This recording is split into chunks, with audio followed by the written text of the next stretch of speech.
Hi. Well, I hope everyone's doing well. I just thought I'd make a quick video. I just go through a couple of interview tips with you guys. Um, these are not very specific tips. These are just general ideas that I've learned over the years conducting interview, being in interviews, and I hope they are going to be helpful. So the tip number one is you should always acknowledge that you're going for an interview. There is so many people who will go to interview, next interview, then another interview, and they don't even know how many interviews they have been in. You could have been into 10, 20 interviews. You don't even know you've done 10 interviews or 20 interviews. And why should you acknowledge um, that you are going in interviews anyway? Like, what's the point? Well, here's the thing: a lot of people live in their bubble. Right? They don't realize. Sometimes they can get lucky. They don't realize how ahead they are of other people. Um, there is job listings that get thousands of applications. I'm not joking. They do actually get thousands of applications. So if you apply for such job and you get selected for an in video call or face-to-face interview, you have to tell yourself you are doing well. You are doing better than that thousand people out there who also applied for job, right? And that's a huge deal. Your CV could have just ended up in spam.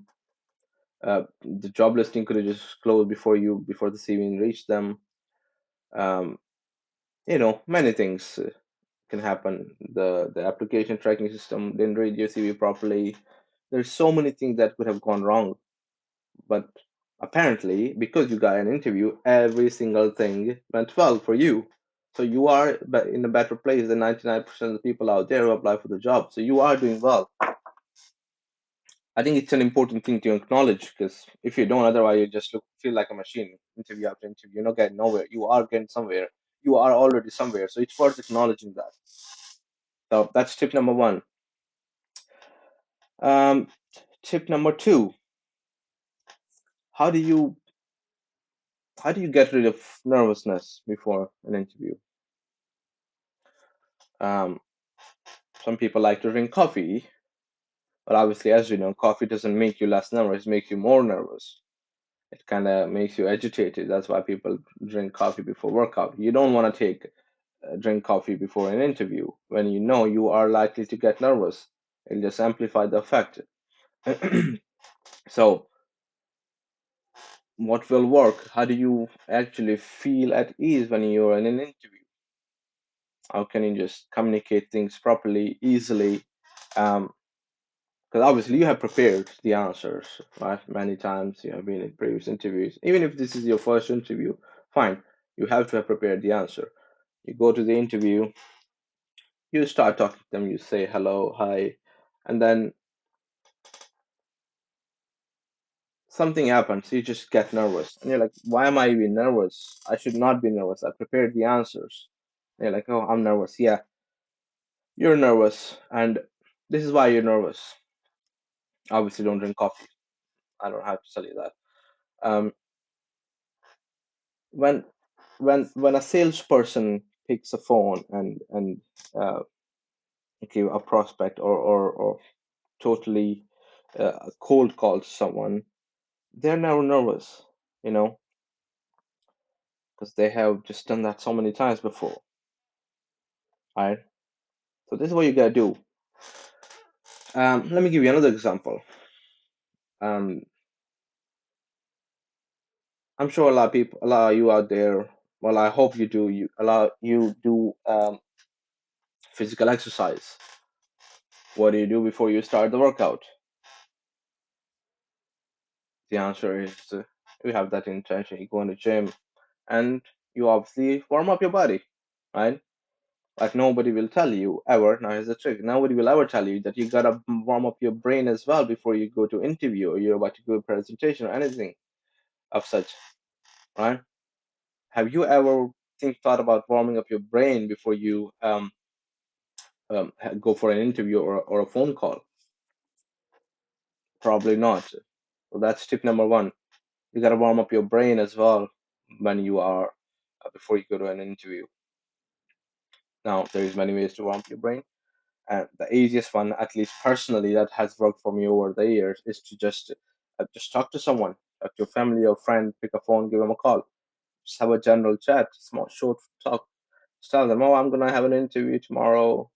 I don't know how it's gonna go, but I've prepared a couple answers. Do you mind if I just tell you what I've been working on? Here's a couple answers I prepared." And you just tell them, just talk to them for 15 minutes, but do this 15 or 20 minutes before the interview. So as soon as you finish talking to your friend or whoever, you go straight to the interview. Now, as soon as you go to interview, your brain is gonna already be in that talking flow, and you'll do well. Now, compare this to someone who's been sitting in the room 8 hours straight, just going over the answers again and again, again, and again. As soon as they go to the interview, they're gonna have panic attack because they just never kind of been in that similar situation. But you have been. You just spoke to your friend. You went over all the answers, so you're gonna do better than this person. That's tip number two. And look, there's many more ways to warm up. You can write things down. You can look at the mirror straight. Don't blink. Just answer the question. If you're able to go from A to Z without feeling nervous and answer the question properly, then you're doing better. That's another way to warm up. Tip number two. Um, Here's tip number three. In an interview, you're gonna start off with basic introduction, then go into a little bit more details. Um, what is gonna happen in the end is that interviewer is gonna run out of things to tell you or ask you. They'll ask their basic question: Tell me about yourself. Why you leaving a job? Um, what you been doing these days? What sort of projects you like? What sort of company you like?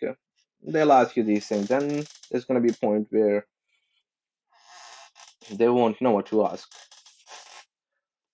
Now, the question that they are going to ask in the end is, do you have any questions for me? Or they'll ask you, do you have any questions? Right? Um, Now, a lot of people are going to say, oh, no, I don't have at the moment. Maybe I'll ask you later through email. Um, I think you have answered everything. Um, that is that is not a bad answer.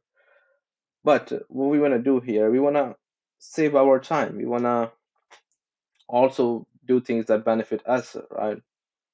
So when they ask you, tell me about yourself, you can obviously say, no, I don't have nothing to ask you because you have already answered something. Or you can have some questions prepared.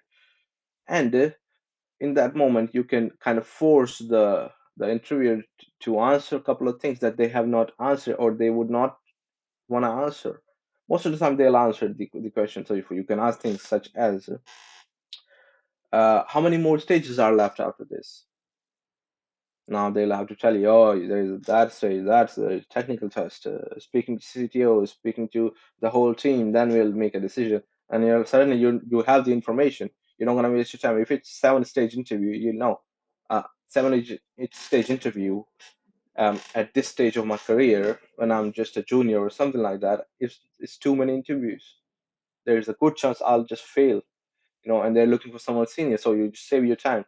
And the only reason you were able to save this time because you asked this question, right? So when they ask you, do you have any more questions? Don't just stay quiet and not ask anything. Put together a couple of questions. Put general questions. Um, and these questions can be asked anyone, not just. They shouldn't be specific to one company. Just memorize them and ask them after each. Um, um, After each interview. Another question I like to ask is, how many people are you interviewing? This kind of, they'll tell you how many people are interviewing, but and it also tells you your chances there. If they say it's a small company, they don't have resources to go hire people, they don't want to spend money working with recruiters, they don't have time to go make job posting. They might say something like they're only interviewing 10 people and that's it. Now you know you have a lot more chances than a company who's interviewing 50 people. So always ask questions. These do help you. Um, just memorize them. Put in a sheet somewhere, and when they ask you if you have any questions, ask the question. It's basic stuff, but a lot of people miss it. I'm not sure why. Probably because they get nervous. Now that's tip number three. Tip number four. This is something that arises for people who don't prepare properly or don't have enough information, don't have enough details about what they're talking. So, for example, interview asks you about X. Okay, first let me tell you what the tip actually is. So the tip is, I mean, at least that's what I've titled it. Answer the question only. Sometimes you're going to be asked general questions. Tell me about yourself. It's a very vague question. You can literally tell them anything. Obviously, you don't want to tell some rubbish, but you can tell a lot there. It has a huge scope. But a lot other times, or technical questions, they might ask you something very specific, and they're expecting a specific answer. So what a lot of people will do, they'll start off well. They'll start on the right track.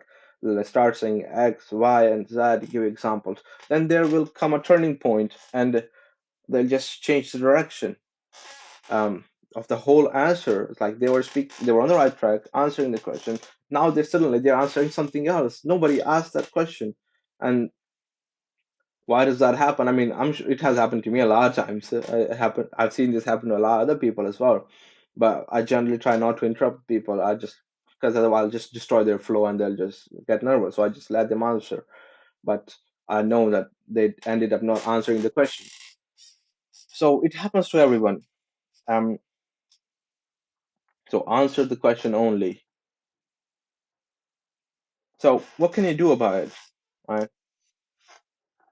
So if you're literally conducting an interview with me and I ask you a question, you start answering, yeah, X, Y, and Z. This is how you do. This is how I have done it, and then you go on and answer something else, and then 80% of the time is spent answering something that nobody asked you. Only 20% of that time is spent answering the real question. Now suddenly you finish your interview, you go home, you're thinking to yourself, "Oh, I did very well. I answered everything very well. It was a long interview. um, why is the employer not contacting me, or why did I get rejected?"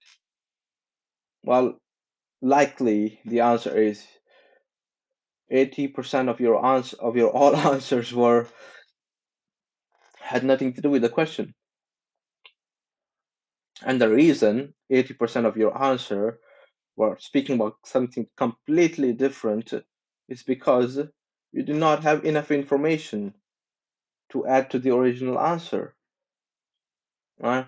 you you just know so little about the original question that you had to replace the answer with something else, or at least add something else to that answer so it looks like you're still talking. You don't want to do that. You have to make sure you prepare the answer, and these are lengthy answers, so when you are in an interview, there is a chance you'll pick a part from there and then towards the end. But if your whole answer is like 10 lines, you'll memorize it. But if you get stuck or you forget something, then you're done. Suddenly you're going to pick something else that has nothing to do with the answer because you just don't have enough resources. You didn't memorize, you don't know enough information. So make sure your length of your information is quite generous as well. The amount of things that you know, write these down, and um, that will help. So that's very important. um, Answer the question. Don't just go speak about random things that have nothing to do with the question. Well, it might have something to do, but it's not a direct answer anymore. You have just off topic suddenly when you ask specific questions.